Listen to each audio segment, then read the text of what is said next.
It was It's sick. funny. I have also been consuming a little bit of Lego content. There's a dude that he was building an entire Lego city, Oh, that's and Brick Science. We're a big yes, fan of that guy. Yeah. Brick Science is like I was watching this fully like this is for Did kids. you hear him in the back? He goes, "Yeah, Brick Science, baby."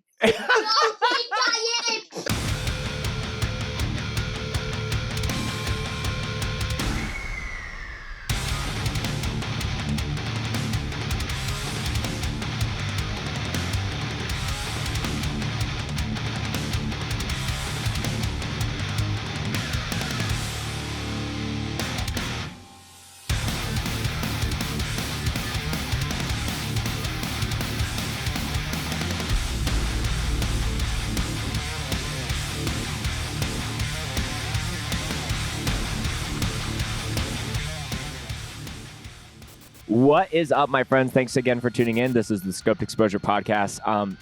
Something that's funny to me about hardcore or just like more underground DIY music, it's always funny when you find someone on through the internet doing something not completely off the beaten path, but far enough that you wouldn't expect right off the get-go. But slowly as you start to follow their work and you kind of see where there might be some stems of some hardcore related things, and then you just find out, hey, this is a dude that is into the core who is also doing this thing. And that's kind of the vibe or the story of today. I found Chris's work through a long time ago, and I've been a fan, big fan of everything that he's been doing. And I think that there's definitely a lot of things around just like design and like when you're running pre-orders and all those things that I wanted to pick his brain about. And it's been a minute since I approached him about the idea, and I'm really glad that we're finally here. So, Chris of Youth X Energy on the Scoped Exposure Podcast, thank you for joining me, man. I'm really excited to talk to you. Thanks for having me. I'm stoked about this. Of course. So, I think, Chris, you've checked out maybe one or two episodes of the show, so you know that I've we seen quite start. A few, yeah. Oh, of course. So, Yeah. you know as well as anyone listening, we start off with some bevs. Guests go first, so tell me what you got for the episode today. I've got a ski citrus soda here. Okay. So this is a soda that where I grew up, it was bottled like down the street from my house. I basically was raised on it, like in my baby bottle kind of thing. Not really, but like I just say it was because like I've been drinking it for so long. Sure. They don't have it. I live in Springfield, Missouri now. They don't have it here. So I was lucky enough to go home for my little sister's wedding like last weekend, 2 weekends ago. So I picked some ski up just for this occasion. So well, that feels very ceremonious. It's good. It's like a mixture of Mountain Dew. Like it kind of tastes like Mountain Dew, but it's more like orangey. Oh, okay. It's good. I'm gonna have to add that of the list of things that I'll see if I can send some out to Canada, because I'm sure sending stuff overseas is kind of weird, like especially drinks. So yes, yeah. There's some totally separate things outside of music where I've always been curious about when you're buying drinks and like shipping them and how all of that works. But that's a totally separate conversation. I'm really stoked. I've had a version of this drink before, but it was just like the regular. So this is kind of like, same but different kind of drink. So I'm going to be drinking something called Mollet. So it's a watermelon water. And the one that I had originally was just the original flavor, but this one has ginger in it as well. So I've never seen that before. That sounds super interesting. Yeah, so I have to shout out, my good buddy Andrew from Karma, because when they were on tour up to Canada, when they were playing Ontario, I saw them. He had a photo of it from a Wawa, and I was like, dude, you got to bring me some. And he was like, yeah, I got you, and he fully hooked it up. So that's awesome. I've never heard of that before. Got to shout out my boys from Chicago. So Chris. Cheers to you, man. Really excited to finally do this with you. I got some in a glass already, so I'm going to... Yeah, very distinguished. Pour it into the mason jar. Exactly. Oh yeah, the Midwest staple, the mason jar, Is that a Midwest thing? I think so. because like drinking sweet tea out of like the mason jar, like I don't Mm. know. That was always a thing when I was growing up. I don't know. I like these in like the really bad, like tall plastic cups. I feel like those are the superior drinking cups if you're drinking a soda. That's fair. And I needed to disclose for either the audio listeners. I'm going to do my best as the host of the show, but I've had very little time to consume any food, so you might hear me Here's some slurping. eating some noodles as well. But Chris, I always like to get a little bit of context about how people got onto DIY, alternative, hardcore, that kind of music. Because I feel, like I was saying in the intro, I feel like a lot of what you do, like stems off of that specific tree, but it might kind of just go and touch other, cultures and things like that. So just talk to me about like, yeah, getting into music and just kind of what originally put you kind of within that lane. Definitely. So when I was younger, I honestly think the first time I ever heard like punk music was my mom had the Green Day Dookie CD, Mm. and I had never like I didn't listen to it at first. I just admired the artwork because like growing up as a little kid, you just see a cartoon of like monkeys throwing poop at each other, and I'm like, this is hilarious. And then I listened to it, and I was like, oh, I like this. Like this music rocks. Hmm. And then kind of stemmed from there with like finding Blink 182 and like Tony Hawk Pro Skater soundtracks, all that kind of stuff. So that was definitely where it was at for me, Hmm. especially like where I grew up at. There was nothing really going on. I was in a small town called New Baden, Illinois. It's like and almost an hour outside of St. Louis, and like Chicago's like almost 5 hours away. Okay. So there was really nothing going on. So there was no outside like influence other than listening to the radio, especially growing up in the early 90s. For sure. So I guess was it kind of music was kind of the initial like soil and foundation before kind of getting into things like drawing, or have you been drawing all your life as well? So my mom's an artist, actually, like super talented artist, and Hmm. she used to paint like school mascots and stuff on like their gym walls. So like she would take us to these schools as a kid while she was painting. We would just like hang out and play in the gym. So like I got that influence of like art from her. And she used to like we would watch Bob Ross all the time. So like Bob Ross, and there was a dude named Pappy Druitt. Okay. It was another like PBS style like drawing show, and I would watch that, and like the influence from Ninja Turtles, just chaotic, just fun stuff that like sparked my interest immediately with just artwork. And my mom worked at a screen printing place doing artwork for a screen printer, so that's kind of where I got my love for t-shirts from. Right. So you almost had it like not straight out the womb, but you pretty much had it It was definitely like pretty written early, in yeah. the stars almost. Exactly, yeah. Yeah, yeah. So like talk to me about yeah, kind of like cuz youth energy I think it doesn't really to me it's not kind of branded or marketed as like, hey, I'm a hardcore dude that does this, but like when I think I remember vividly it was almost the same time last year act I was at Act Like You Know Fest in Tulsa, and I saw a dude wearing the full like head to toe of the Super Smash Bros melee drop that you did, and I Uh-huh. was like, and I think I didn't pick up something from that drop, but I went up. I was like, dude, that's sick. I love Chris's stuff. And he's like, oh yeah, Chris is a hardcore dude. So I was like, damn, like that was I kind of probably like, know exactly who that is, and I'm gonna give him a shout out because he wears that hat every fucking day. But his name's Jake Meyer. He's in that band Direct Measure from St. yeah, yeah, Louis. yeah, yeah. That's my I knew, boy. yeah, Yeah. I knew the band. I haven't, I was blanking on his name, but yeah, I knew he's it. Like rock. as soon as you said he was rocking the whole fit, I was like, that's Jake for sure. Yeah, sweats, Yeah. hoodie, hat. But yeah, so I guess like when did you know like when did like designing and like kind of trying to do that a little bit more seriously versus just like random doodles kind of come into the picture for you? So definitely like we grew up pretty broke, so the whole idea of like creating your own thing was always there. Mm. Like my mom would rather like make me a costume versus than like going to buy one. So like when I was a kid, she made me a Street Sharks costume because like those didn't exist. So like that idea of like creating something that doesn't exist or we can't afford has always been there. Hmm. But like it originally started was I made these posters like because all of my like a lot of my friends are teachers that are like used to be in hardcore bands or like still in hardcore bands and they can't, you're not, it's weird to like support that kind of thing at school to like, normal kids. So I Sure. was like, I got this idea, why don't I make like hardcore band lyrics because they're like inspirational most of the time.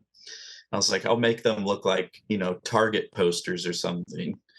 So I did that mainly for my friends who are teachers, and that kind of like took off. So I was like, hey, like I could continue to push these and make money and support. Like at the time, it was my girlfriend. Now she's my wife, and like we had a kid coming. So I was like, I could make money doing this. So I started doing posters, and I did like an AFI one for Chris or for Halloween time, Mm. and like Davey shared it onto his Instagram story, and like this AFI fan group shared it, and my page went and exploded like in a couple hours, and like I had a ton of orders, Oh and shit. I was like, Okay. yeah, I was like, it went from like having like 15 orders that were like all people I knew to like almost 300 plus orders like in a span of a couple hours. So I was like, holy shit, like And what year is this going down? this was 4 or 5 years ago. Okay, so And like, that's like I already had my page because I was doing design work for bands. mhm. And I had like kind of a following from just doing design work for bands. But this was like the first time I like literally put something out there that I was just like, I wonder if this will work. And it Mm. took off. So I was like, fuck, I can keep doing this and it might actually work. Yeah, and I think it's just important to share like what year this was happening, just because like we're seeing now, especially with how like one person that does some kind of like a physical creative thing, like they're Yeah. making something, Yeah. where one video can go viral and then you see their order Exactly. thing just Yeah. like go. So it's Yep. crazy to even hear that explosion was happening even prior to that network kind of being at the scale that it is. Yeah. I definitely think it's easier now because like when this was happening, like this, I don't know if the story thing even existed yet on Instagram. And I also remember you had to have like over a certain amount of likes to have like the option to swipe up to go to like a link. Right. Yeah. That was, I think it's 10. Originally, it was 10,000 followers, Yeah. So which like, I remember that so vividly. Sorry to cut you off because I was like so tired of like posting sets of bands and then be like, uh-huh. you have to go to the link. I was just Go saying to the, link in yeah, bio exactly. forever. And I was like, Uh-huh. once I get to 10, but then I think just before we got there, they just It added the switched link. to, yeah, it was funny because I had just hit 10 and I was like, hell yeah, I got the link thing. And I started to do the link, and literally like the next day they changed it to where everyone could do it. And I was like, I mean, that's sick. Now everyone can do it. But I was like grinding to get to Yeah, 10. exactly. It was a status. It was like, yeah, Yep. I got the Just swipe want to be able power. to share the links. Yeah, Yeah. exactly. Yeah. So, just going back to the whole like hardcore lyrics in on a poster. So, were you doing like live laugh love designs but So like I called having it like terror lyrics? I called it like the teacher core series. Okay. And I did like one that said start today in like the Gorilla Biscuits font. And then I actually have them on my wall. I could just pull them down and show you. Hold on. Sure, yeah. I had a feeling like this was going to be a show and tell kind of podcast, so there it is. That's sick.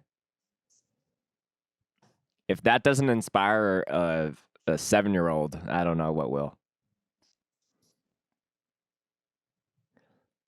Dope. Little handshake. It's all kid friendly stuff as well.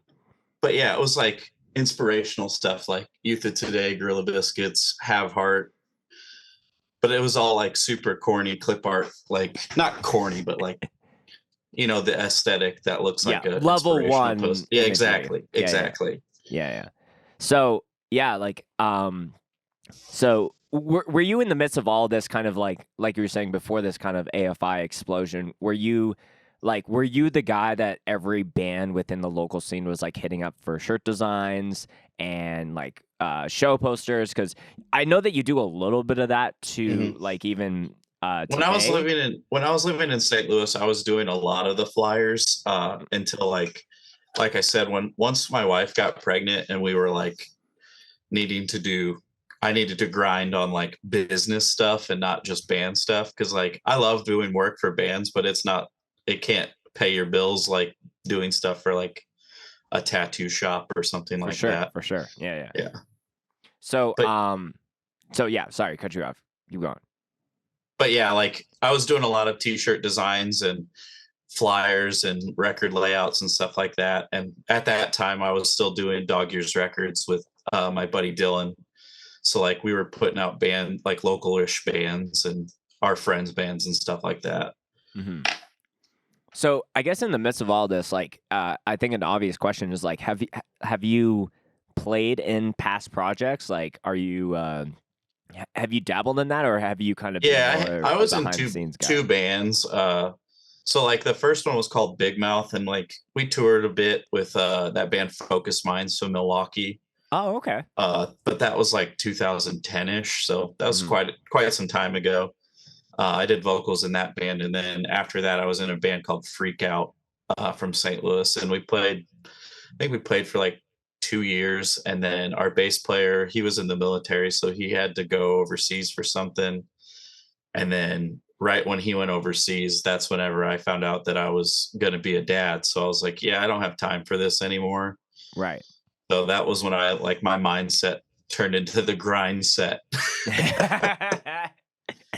Yeah. Well, like I do think that like certain things will happen in your life that will kind of like make you realize like, is this something that I actually want to continue doing, or am I just doing it for the sake of doing it? Exactly, exactly. And I was Um, still doing a lot of work with Dog Years. Like we were doing compilations and stuff like that. So I was like, I was still involved with doing hardcore related projects, but just like taking time out to go to band practice whenever my wife needed help wasn't ideal. So right.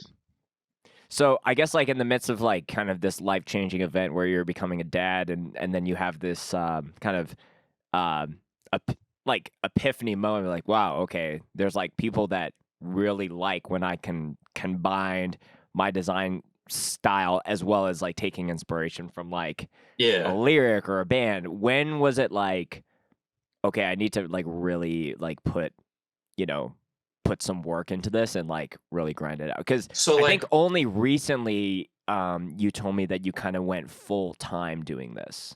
But like, so it probably started literally like right before COVID. okay. Like that was about the time where I was like, I was doing shirts that I just wanted for myself. Like I did like a Tony Hawk shirt and I was like, I want this for myself. And I did some other things. I can't remember at that time, but like once COVID hit, I was technically unemployed for like 30 days because they like my work closed. So I was like, how am I going to make money? Like I have to afford rent and take care of that. At that time, I had two kids at that time. My second Milo was born. So I was like, my wife wasn't working. She was stay at home taking care of the kids. So I was like, I got to figure something out. So I started to just come up with designs and stuff that I thought that I wanted, like stuff that I would like that other people would like. And I put out like a Mighty Ducks shirt or something and it blew up. And I was like, okay, I can keep doing this. And like, not that I wanted to make money off of it. It was just like a thing I wanted to do, but I was seeing profit from it. So I was like, oh, hell yeah. Like, this is sick because I don't have a job right now. So this is helping. Right. So like I'm just kind of like scrolling through the Instagram right now just to kind of like go like really back to the beginning of everything, because hmm I think something that's interesting about what you do, and there's obviously you're not the only person that does that. There's a lot of Yeah. other people that are doing very similar things, and people that have hardcore backgrounds or not.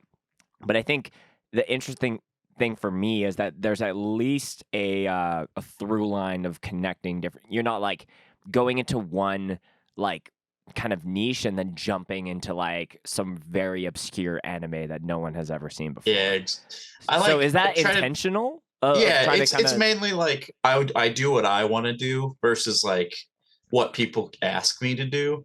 right. So like sometimes people ask me to do something that's like totally not on my radar, and I'd be like, oh, I would love to do that because it is something I enjoy. I'll find someone that it'll work for and be like, hey, someone asked me to do this. Can we like collab on this one? And then I'll design it for like their page or something like that. Mhm. Because there's a lot of bootleggers that do like, like different markets. Like there's the horror market, there's like the cartoons, there's the comic book stuff, video games. And I kind of try to stick to like the 90s comedy stuff or like video games and stuff like that. Right. Just stuff that I grew up on that I always wanted. So Yeah, and I think that, we're roughly of the same age. So a lot of the stuff that I would see, I'd be like, oh, okay, like even doing like a hook like rip, I was like, mhm. damn, that's so like sick because I love that movie. I remember watching that growing up and like, like it's like have you found more success off of drops with like more niche drop like kind of like kind of collections versus you do something like Halo that like obviously Yeah. will sell. Yeah, 100%. It's crazy because like the one that I never expected to be like a crazy seller. There's two of them actually. Sure. One was the movie Surf Ninjas.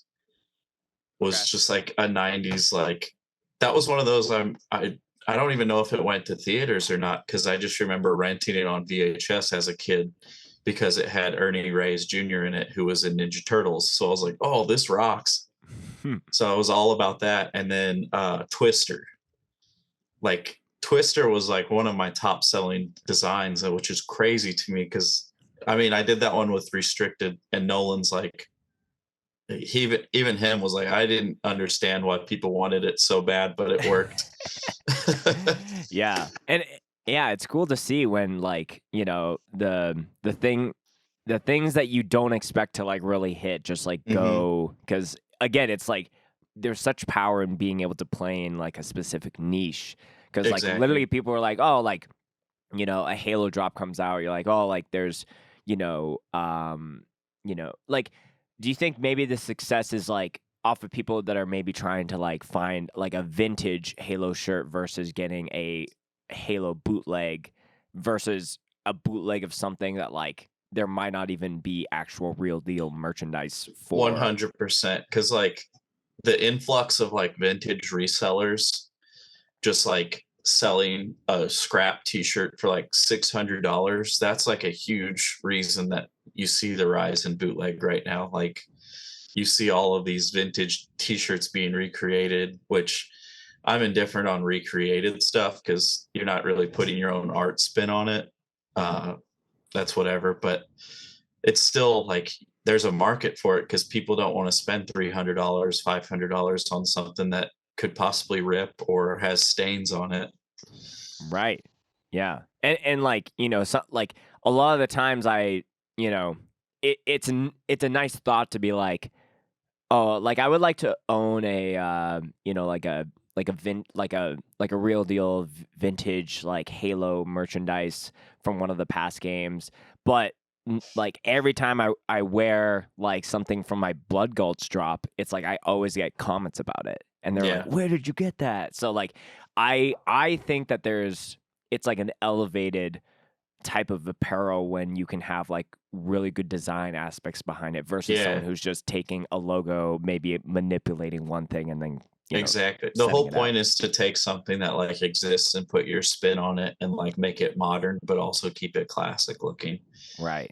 And that's why I love going out in public and wearing like one of my shirts or like a friend's page's shirt and like I get compliments on it. Like that's the whole reason we do this is just to like, form a community of people like that grew up enjoying the same stuff as us. Yeah. So I want to talk about like a bit about your process in the actual design aspect. So when like walk me through everything when it comes to like the original idea to like, manipulating stuff and how you do that, I'm sure there's certain secrets that you want to hold for yourself, but I guess, and I shared this with Chris before we got going. It's like, I think there's maybe a very small percentage, but there might be a couple people listening to this that have always thought about kind of getting into this kind of stuff. And I hope that some of the things that we're covering can kind of enable someone, information wise, to get what to do what they need to do that. So, yeah, talk to me about like when the idea comes to your head, how you kind of break it down, how you choose what that design is going to go on, like whether it's a hoodie or a hat or something more obscure. Break down the whole process for me. So I have like a list on my phone of like different movies, TV shows, and like video games that of stuff that I've never seen or like seen made or want to see made in like my style. So like I'll look through that list and I'll start looking at images online of like what has the best images to work with or what I can make look good. Because a lot of the times working with these movies from like the 90s, especially like smaller movies, is there's no good photos. Like you have to take like a screenshot of like an actual DVD recording version of it. Like I've had to buy movies before just so I can get a good screenshot of it off of the computer. Like Right. that's the difference between someone who illustrates, they can literally just draw what they want it to look like. But I have to have like a clear image to get that good like photo quality. Hmm. So I'll do that and then I'll find the pictures I want to use and then I get a lot of inspiration from looking at like I've got like a couple books like the that hardcore t-shirt book and like rap tees and stuff like that. I'll look at all that stuff and kind of get like an idea of like layout from that or a lot of good layouts you can get from like looking at comic book panels, Mm. which that's kind of a little secret. I've never told anyone that, but yeah, sometimes I'll just like Google like vintage comic book panel or something like that. And it'll be like the way that everyone's laid out, like the characters and stuff. I'm like, oh, that would be cool to lay it out like that. Or you can look up like, I know a lot of brands will use like kanji and stuff like that. You can look up like foreign movie posters because a lot of the times those are way cooler looking than the US version. Right. So yeah, so I'll use like the idea off of one of those, like a different country's movie poster for a movie, Mm. the way it's laid out. Yeah. So But you really try to like, if it's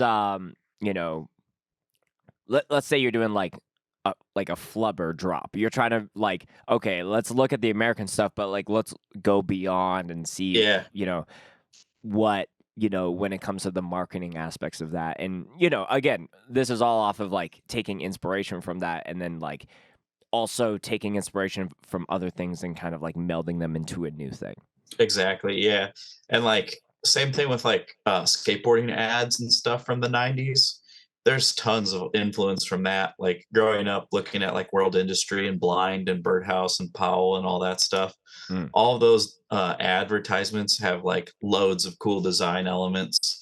And that's where I'll get that idea from. And then once I get my art, I'll put so if anyone's listening that does artwork, this is how you should do this. Start with your size of your shirt. So if you know your shirt size, like majority of printers can do 14 by 18 print size. A lot of them can go bigger, but just start with 14 by 18 and don't go bigger than that. That will give you your like where to work from. Right. And then I start just putting stuff in there, moving it around, seeing what looks good. And I do a lot of my text in Illustrator or Corel because those are like the best programs to use for like vector artwork. So you can scale those as big as possible without them losing any like quality. Mhm. So I'll throw in the text after I'm done, and I'll like link it so they can open it in Illustrator if they need to. But other than that, that's my main process is just getting ideas from old advertisements and putting my own spin on it. Yeah, like I can kind of start to see where, certain things like the comic book aspect like really start to go in some of your designs here. Do you find that like do you find it's harder for you to kind of find the right placing of text items, or where certain imagery is going to go, or how those are blended? Like what comes more naturally versus like something you've had to like practice a little bit more? Definitely text is a big deal for me, just because like I want like the words to stand out, without being like overpowering over the top of the photos and stuff. Sure. So I definitely will, like, I'll start with text. I'll put just like a white box where I think text will look good, and just place those onto the different pictures. Mhm. But I won't put any text there yet, because most of the time I don't know what text I want to put there. I put white boxes where I think text will look cool. And then once I'm like, okay, this is design's like pretty solid, then I'll start putting my text in. I Mhm. usually put that in last once I see like how everything's laid out. Yeah. And I guess like another design question is like have you been like are you able to know when it's like, have I done too much, or is that a constant battle that you face with? That's definitely a constant battle. Like, Yeah. is it too crowded? Is there not enough stuff? A lot of the times it's like and sometimes I'll dislike a design immediately after I put it up for sale. Mm. And I'm like, oh God, I should have done this differently, or I should have changed this color. But then it'll start selling, and I'm like, well, that's cool. People like it, but I'm mad about this now. Yeah. Do you feel like, is there any designs that if you could go back in a time machine, and even if it's changing one subtle detail, like you're like, I would for sure go back and change that?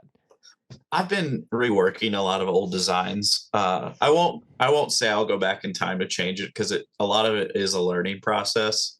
For sure. And Yeah. it's kind of cool to see where I've like how I've grown in like the past 5 years in designing. Like, even looking back at some of the flyers I did like 10 years ago, I'm like, oh man, I'd love to. I kind of want to do that, actually, is redesign some old flyers of bands that don't even exist anymore. Hmm.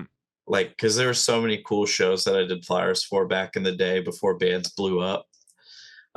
Like, there was a show. There's one that comes to mind specifically that I booked. It was Mongoloids, Power Trip, Minus, Downpresser. Yeah, it was crazy. That's a crazy build. And it was when Fuck. Power Trip was touring off of like their first EP. Like the 3-song demo. Yeah, it was back in the day. That's like well before the rise. Yeah, That's crazy. that was an insane show. And I feel like I want to say the Mongoloids or someone jumped onto it like a couple days before it. So it wasn't Mm. like even fully booked.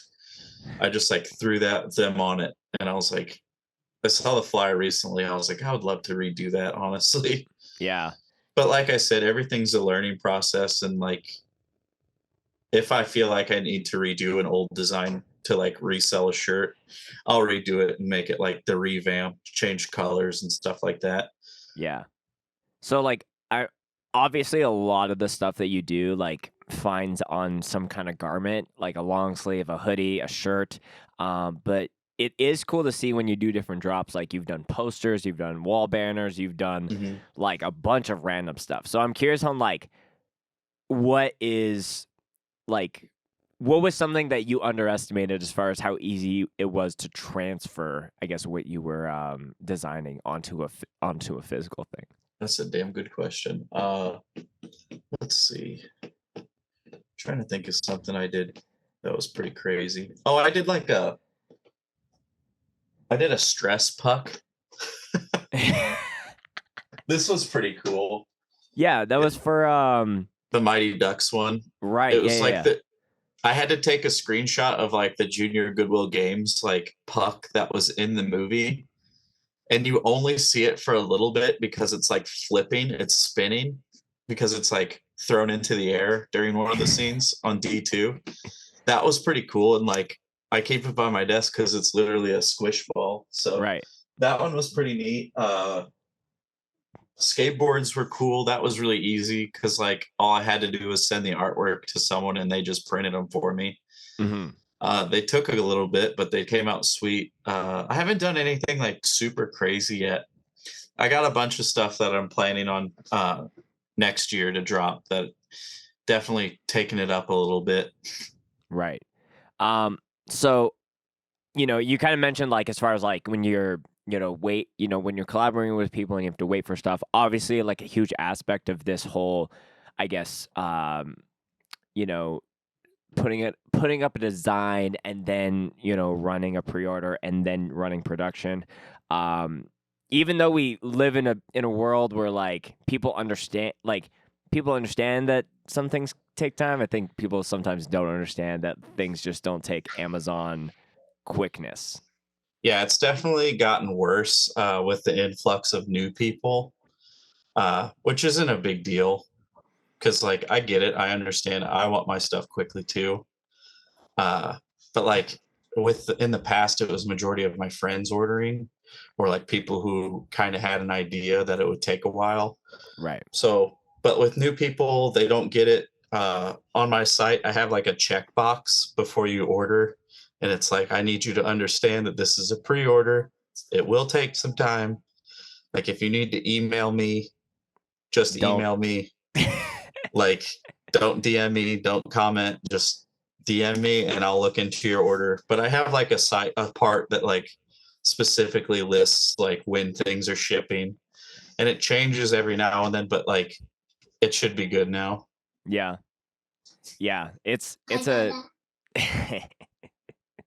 it's definitely an interesting thing where it's like the first time that I think I kind of made a purchase on that, it's kind of a nice like, oh, I kind of forgot about this, and then versus like, Yeah, oh, I that's got it a lot of people immediately. say that. They're like, it's cool because it's like I forgot that I ordered this, so when it shows up, it's like a little treat. Yeah, exactly. Yeah, and like I think these kind of like interviews and conversations is good because it kind of like puts the face to the name. You've posted your face a number of times Yeah. on but it's not like it's just you, right? There's no other like Yeah, right now it's people just who's me. My wife helps me pack orders.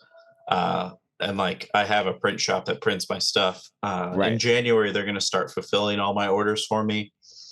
So that's dope. Yeah. So I won't have like right now in the hallway, I moved them all out of my office, but I had like six boxes in my office Right. that are just like shirts that I've been packing for weeks. And it's just, I can't wait to not have to do that anymore.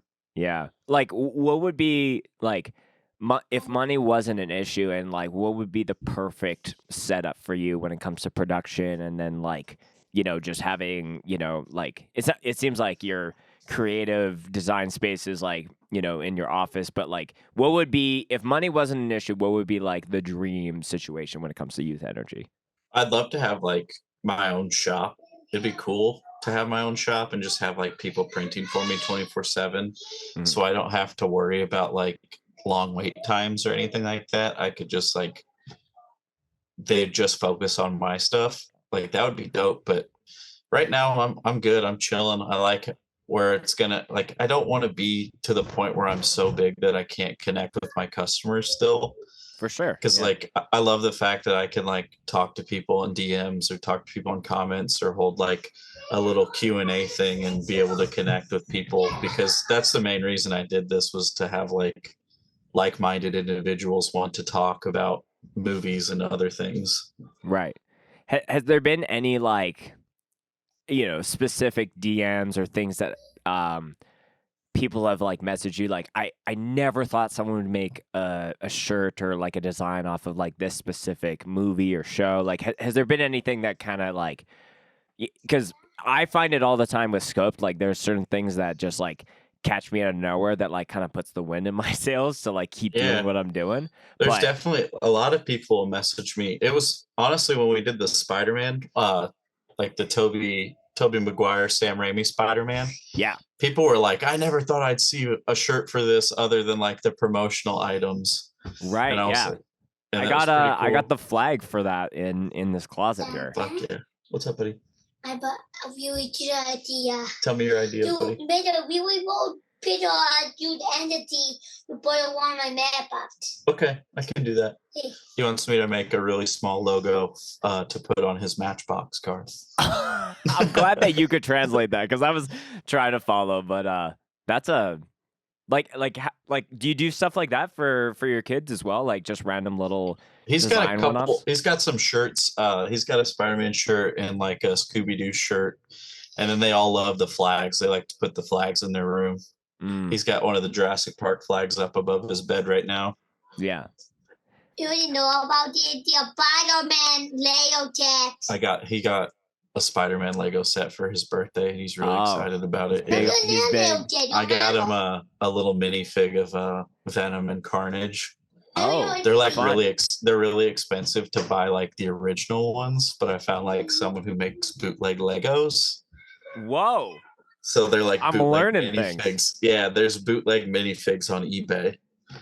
So how does that work? Are you basically I think you get like a plain colored Lego and you can put like the design like heat pressed on it almost. Oh, that's I don't know. He said he's interesting. gonna go get it, so I'll show you. I'm sure it'll come back. More Yeah, he's show and like, I tells know us. he wants to see it. Yeah. This You is read my my mind. reality though. So you wanted to reel me. This is it. Yeah, this I is have done it in Britain. Yeah. See, these are like bootleg minifigs.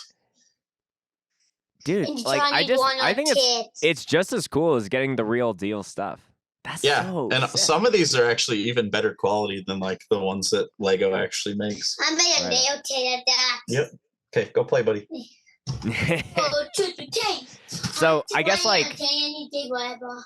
what are the things that is the obvious, like not like elephant in the room, but like kind of the question that looms when you're seeing people kind of do this stuff is like kind of the more like legality side of all this kind of like bootlegging thing. So like Yeah, so I always tell people don't fly too close to the sun. Like don't do things that are obviously super relevant. right. And also like make it a short pre-order if you're going to do something like kind of sketchy that you think you'll get caught doing. Yeah. Like don't put it up for like a month, put it up for like a couple days. And on top of that, like for something that's like, I don't know, like Star Wars. Like, exactly. Yeah, exactly. That's why I try to stick to stuff that's not like giant. Like the Spider-Man stuff, that was probably like the biggest I ever did was like getting close to that kind of thing with Marvel. Sure. But like even that kind of stuff is still like no one's really caring about Tobey Maguire Spider-Man at the time that I did that, like other Sure. than like OG fans. Right.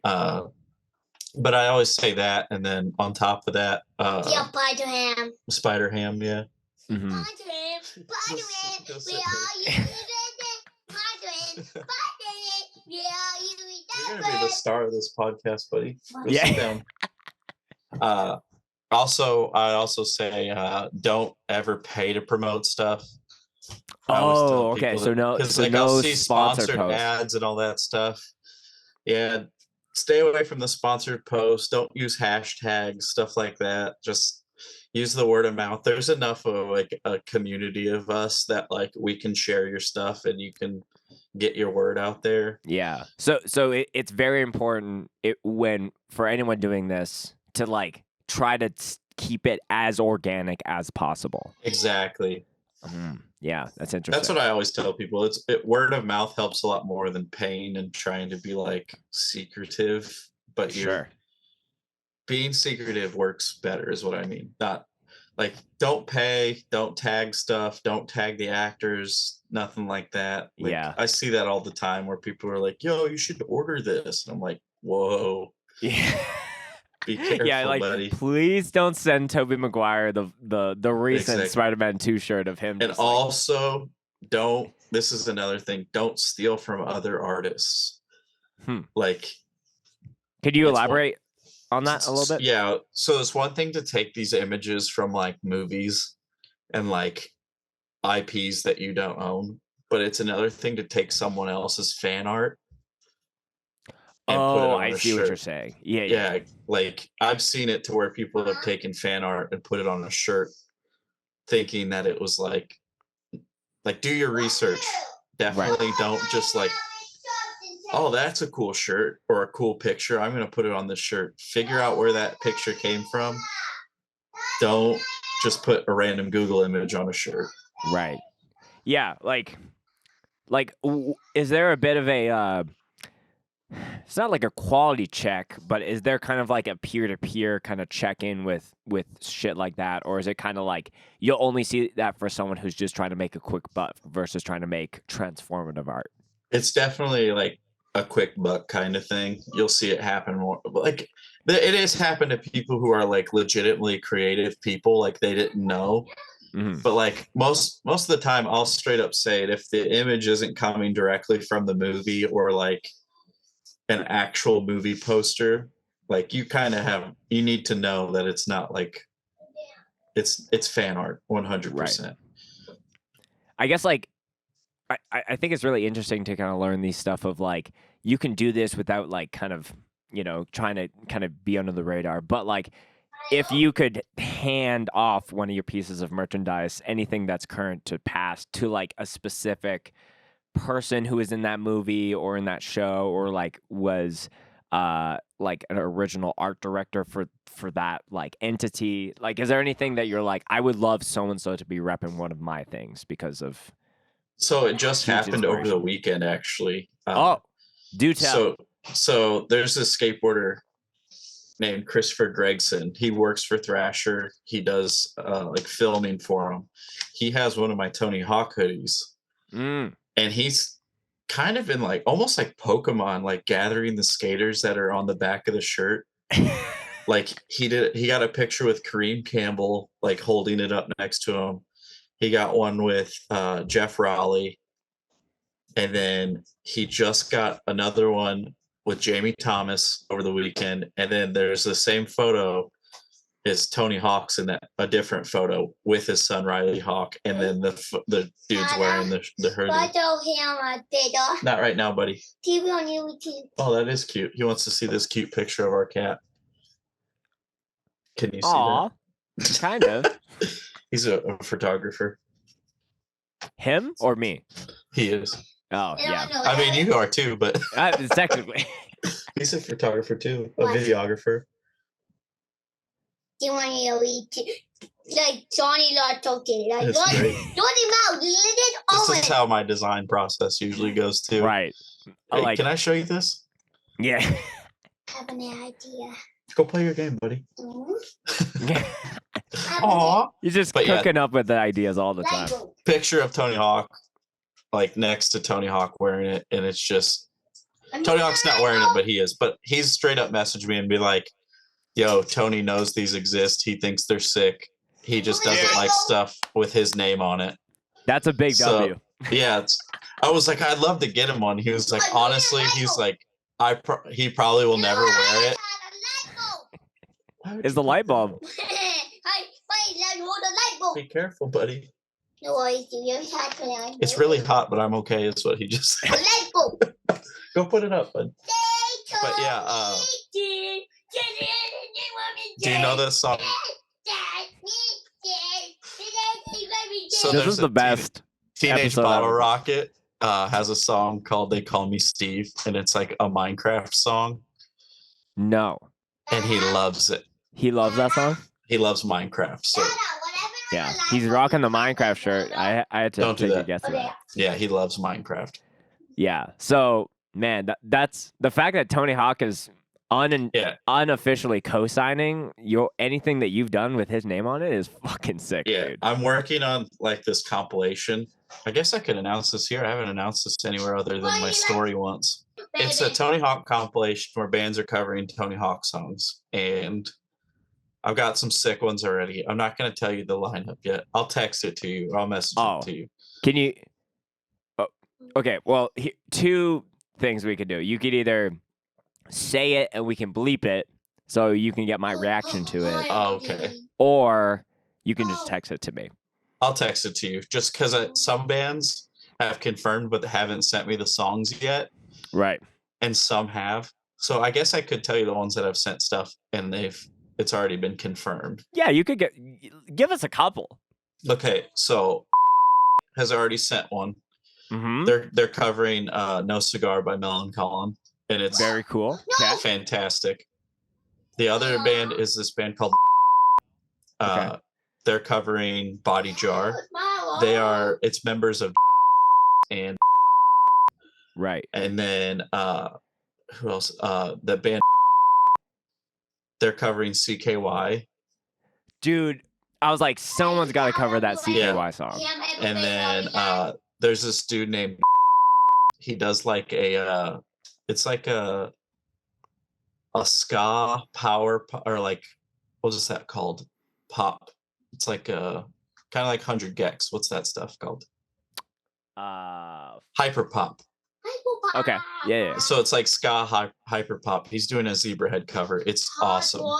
Dude. He's sent me his cover already. And then who else we got? When are you announcing this fully, by the way? I haven't decided yet. Okay. So here's my idea. So I've got a few of them locked and ready to go. So I was thinking about dropping like one every other week until I have like 20. Because there's been a bunch of people who said they're going to do it. They just haven't had a chance to record it yet. Mm-hmm. So I was thinking about dropping one every couple weeks until I have 20 and then dropping a compilation. But like one of the artists that's on it are friends with Tony. And they're like, yo, Tony will get behind this. Just say the word. So I was like, what yeah. the fuck? That's crazy. So my plan was, so every time I've done like a compilation, I've gave money to charities. So this one I was going to do the skate park project, which he does. Mm-hmm. So I wanted to do that. And as soon as I told them that, they're like, yeah, immediately after you get this lineup done, tell us, and he will be all over that. Do you have open slots for this? Yes, I do. So if you, I'm gonna talk to you after this because I got some ideas. I got some ideas. Talk to me after this, and I'll send you the ones that haven't sent their tracks yet too. Yeah, that's fair. So there's some sick ones. So we should bleep out the ones that we did discuss. Yes, let's do that. Okay. So Jordan, if you can make a note of that. It's cool to see some homies on that, but that's very cool. There's some more homies on there too. Very awesome. A what sticker? Spider-Man. Spider-Man? Yeah, I love Spider-Man. I have a idea. Tell me your idea. But let's bring a lot of team for the movies. Can you buy a lot of Legos? Buy a lot of Legos? Yeah. To build the no when like Spider-Man 2. When Spider-Man This is amazing. When he's on the train? Yeah. Spider-Man 2 when he's on the train. Yeah, didn't you already just do that? Yeah, he wants to do a sticker of it when Doc Ock is on the train with Spider-Man. I did not build that. You saw someone build it out of Legos? Yeah. Oh, okay. You really did. Oh yeah, I watched it with you. We watched these Lego builders, and they do like a lot of cool shit. Yeah. There was one where they did like they do different scenes from movies that don't actually have Lego sets. Oh, okay. Yeah, I didn't make a real 2 team when you remember like Spider-Man P and Spider-Man the one with Venom. Yeah, the Venom one. Yeah, when he built all these team around him and he's really dying. So that he's talking, in Spider-Man 3 with like whenever he puts the poles in the ground to get Venom out. Oh yeah. So iconic. someone built that out of Legos. Yeah, it was. It's sick. funny. I have also been consuming a little bit of Lego content. There's a dude that he was building an entire Lego city. Oh, that's Brick Science. We're a big fan of that guy. Yeah. Brick Science is like, I was watching this fully like, this is for kids. Did you hear him in the back? He goes, yeah, Brick Science, baby. Yeah, we're big fans of Brick Science. And then he flooded it. I was like, this is... And then he just like right on to the next thing. So. Oh yeah, we watched it like... when there would be a new episode out, I would be like, yo, buddy, there's a new episode. And we'd watch it. We love that. Yeah. Like... I feel like, again, the whole, like, if money wasn't a problem and I could have unlimited space, it would just be 100% the same. Like, I'm 30. Catch me in 10 years when I have just I am Will Ferrell in the original Lego movie. Like, once him and his brother are, like, out of the house, I'm like, just put a whole room of just Legos. Sign me up. we've gotten a little bit off of on the trail here. One of the things going back to, I guess, like you were saying, not to fly too close to the sun. Is there any like IPs or anything like brand wise that you're like, I know full well not to even like try to a lot of there. a lot of the wrestling stuff. Like if I do wrestling stuff, I'll do it as like an email only kind of thing. Okay. Or like I'll hint at it and not actually do it. But like, especially during WrestleMania season, there's like a giant thing. Like there's LLCs that are literally looking for that kind of stuff. Or like there's lawyers that are looking for it. Right. I know like 6 pages got shut down last year during WrestleMania time because they were doing wrestling bootlegs and like promoting it all weird. That's so crazy. Yeah. Is the majority everything that you do so far is just on Instagram, right? Or are you trying to go on the other platforms? Because that's kind of a thing where it's like if you only have an audience on one platform, whether that happens or maybe the algorithm or the company shuts down entirely, then you're kind of like, oh shit, like I didn't spend the time on the I other use platforms. Twitter too, but the Twitter is more of like my personal thoughts. Sure. But I definitely I've had things pop off on Twitter that are pretty, like it scares me sometimes, but like at the same time, I feel like it does. I'll just put the pictures up and I won't say like where it's at. I'll just put the pictures up and people will realize where to go. So that's kind of like a fan art thing. Like people will be like, oh, that's cool. Like that would be a cool shirt. Kind of like that.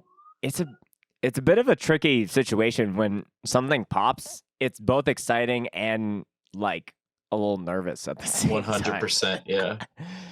Like, do you think that feeling will ever go away? Probably if I like start to do it. Like I just did an officially licensed design for something. I can't really talk about it yet. Okay. But it's definitely something I've bootlegged before. Mm-hmm. So I was like kind of worried. I was like, what if they find like the thing I bootlegged? They're going to close the deal. Exactly. So like, I definitely feel safer like if I'm doing more officially licensed stuff, which that's the main goal is to get to that part. But the problem with that is a lot of the times the officially licensed stuff, they won't let you use certain images that are like good. You know what I mean? Like that's the reason why you see the shirts you see in like Target and Hot Topic is because they're not allowed to use the cool images. Right. Okay. I understand. Yeah. So I think one of the, more final things I want to hit you with, Chris, is I guess some stuff that either I can't recall that you've done, but I think I would selfishly like to do. But I think again, this whole thing of like, I have really pondered of like, okay, what would I need to do to either bring something to life, even just to do a certain design. Like I know I could just do a one-off design, but like, or collab with someone to like bring that design to life. Yeah, exactly. Yeah. But I'm gonna hit you with, I guess, some shows and some different things that that you can either take or leave. So and again, I want your honest thoughts. Like, don't feel like you're gonna hurt my feelings if you're like, yo, that won't work at all. Like, but I recently have been rewatching the Yu-Gi-Oh 4Kids show. I'm curious if you would, what would you do with that, if any? That totally missed me, honestly. Like really? Okay. I did like Pokemon growing up, but like I never got into Yu-Gi-Oh at all. I think that was like I'm 34. You said you were 30. Right. I think it was like when that started popping off, I had just gotten out of like Pokemon. I was like over that. Right. Okay. But like that, I could see that working. Like I could definitely see that happening. I feel like I've seen a brand do it before, but personally, I couldn't make it work just because it's not something that I'm. It's not authentic with. To you. Exactly. Yeah. Yeah. There's been so many like I watched there's an episode where Yugi and Joey have to fight a 2-on-2 battle with these two twins that they like. annoyingly rhyme with each other the entire show. But they have some like wicked monsters, and I knew Oh they yeah, had this just coming up. yeah, for so. sure. The artwork is so sick on majority of that stuff. So Right. You brought up Pokemon. That was definitely another one that I don't know if you've touched that. I really want to do a Pokemon Snap shirt for some reason, Yeah, dude. just because I loved that game, and I thought it would be cool to just do that, like, because there's obviously love for like red and blue and yellow, Of course. but like a Snap shirt, I just feel would be so cool, or like a Stadium shirt. Stadium would be crazy. Yeah, with like I the almost think roster on the back or something. The roster or the I don't know, trying to tie in something with the like the more campaign level where you're kind of going up the the spooky tower. I think that would be interesting. I need to replay that. I loved that growing up. Metabots was another one that I wanted to. Metabots? Did you watch Metabots? What is Metabots? You've never watched Metabots. No. Sorry, I'm a Metabots like lover. 99 to 2004. I never saw this before, and there was a game too. Yeah, I think it was like there's a couple games, but like it was really the show. I would highly encourage you if you're looking for something to do. Yeah, just the first season. Don't watch into season 2. I've literally never heard of this before. The art looks cool though. I feel you just like opened my eyes to something. I think. I was not expecting Metabots to No, be. I've never heard of that one before. That's so new. I think it plays on the same trope of like someone having like a Pokemon partner, but it's like more a robot, but the soul of it is this metal that you put in the back of it. Oh, I love that.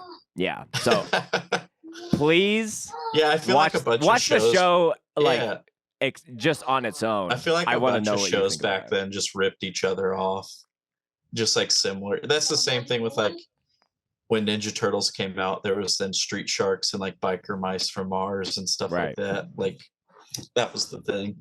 I feel like I feel like I need to end on Metabots because the fact that I even stumped you with that is like pretty wild. That's crazy to me. I've never even heard of that. Well, maybe I can have in the episode like what people listening to of stuff that they would like to see done. Because we can kind of add that feature in there. Well, Chris, before we start to end the episode, we've talked a lot about like design and all this other stuff, which like this is my show. I'm going to do whatever I want with it. But we do end every single episode with a Mosh related story. So that's anything that's like fresh in your head, could be wholesome, gruesome, any like happened to you or just happened at a show you were attending. Okay, so there's this band. They were a band. They're no longer a band, but they were from St. Louis. They were called Overdoser. Overdoser. Okay, cool. They were definitely like the scary punk. So they played this basement show with a couple of my friends' bands, and the basement that they played at was called Bonerville. So it was just someone's house, So this is already a great story. This is a male house for sure. So no, actually, it was kind of like a mixture. Okay. So this place, scary part of town, just like falling down kind of house. And everyone, if you're from St. Louis, you knew that Overdoser is scary because they slam chains and like have a bowling ball on a chain and like. Wait, what? Like literally, I will send you a video when they played Gateway to the West Fest. They threw a bowling ball out that was on a chain. They threw chains out, sledgehammer, all this stuff. Oh wow! And like they're a fast band. It's not anything like heavy, like moshy. They're just fast. This is not a beat down. This is a punk band that has like a military arsenal. Just fast and heavy. So they get ready to play and they're ringing out. And there's like a little stompy intro part. And the singer walks up. There's one light on in this entire basement. The singer walks up and unscrews the light bulb. Oh, no. It's pitch black, and all you hear are the sounds of the chains hitting the concrete floor and the thudding of the sledgehammer hitting the like center post that was holding the basement up. And I start to slowly back into this corner, and I can feel like the like foundation start to like fall on my head. Oh my gosh. Like just dirt, and like just because it's an old house and like the person's obviously hitting a very key center structural point. Yeah. So I'm terrified. I'm standing in the corner just like listening to this happen. And I don't know, someone must have got a wild hair in their ass and like ran and screwed the light bulb back in. Oh. And it wasn't the singer, but like when the light came back on, there was a dude like literally like holding the sledgehammer and another kid holding it like on for dear life, like he was about to get choked out with it. I was like, what? It was my buddy was the one on the other end of the sledgehammer, like pushing this kid against the wall. So obviously the set gets over and I talked to my buddy Kevin. I was like, what happened? He was like, dude, he was trying to hit me with the sledgehammer. In the dark, just like in the dark. And I guess he caught it and like shoved the kid against the wall. But that's my scary mosh story. That is so descriptively perfect. I had like anytime someone brings up being like scared at a show, I'm like, I've seen some crazy stuff. Like I saw people moshing with like locks and socks during Bury Your Dead, like back in the early 2000s. That was crazy. But the light switch going, like the light bulb going out, like the sound, it was just like chains banging on the ground. And I was like, dude, yeah, you know, like, that like, uh-oh, I'm in trouble meme. Like exactly. That's but like the fact that it's like the one light bulb is the one sliver of like, I felt safe with that one light bulb. And then he's like, no one's safe. Yep, it turned off, and I was like, oh, okay.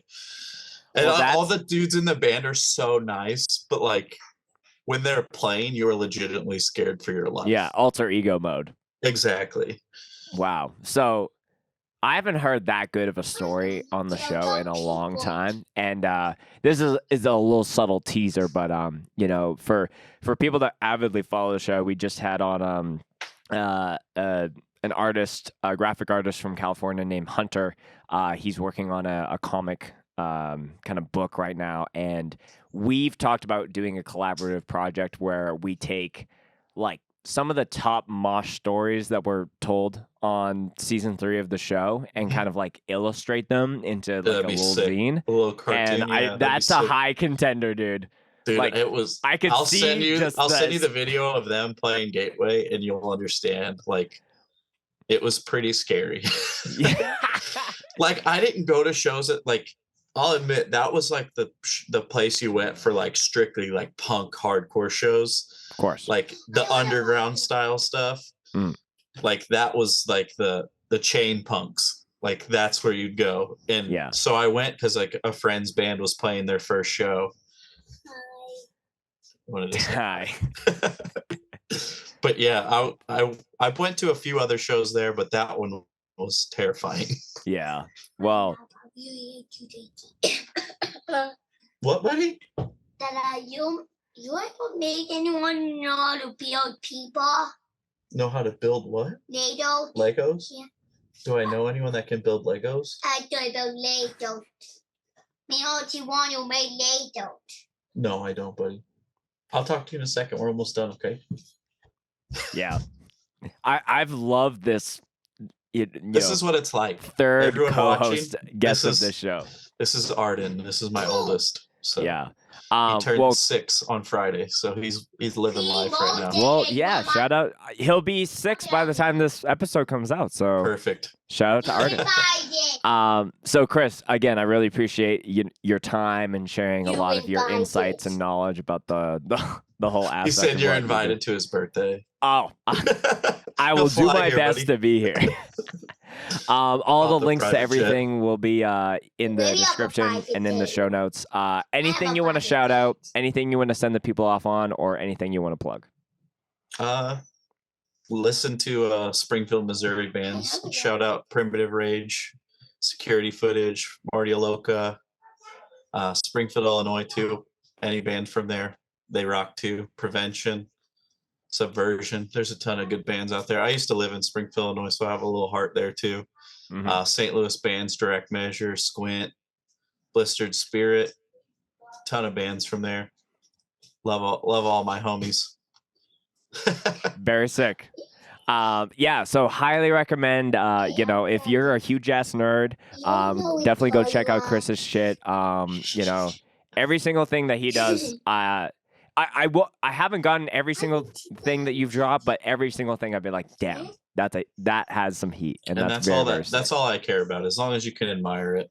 Yes, 100%. Dude, thank you so much for finally doing this with me. I'll give a shout out to Wobbly Life too, Arden's favorite game right now. Yeah. Which you're going to be playing right after we jump on. Yeah, it's like an indie game, so it's dope that it's like on the PlayStation. I Yeah. understand you. You want to tell them bye? Bye. Bye.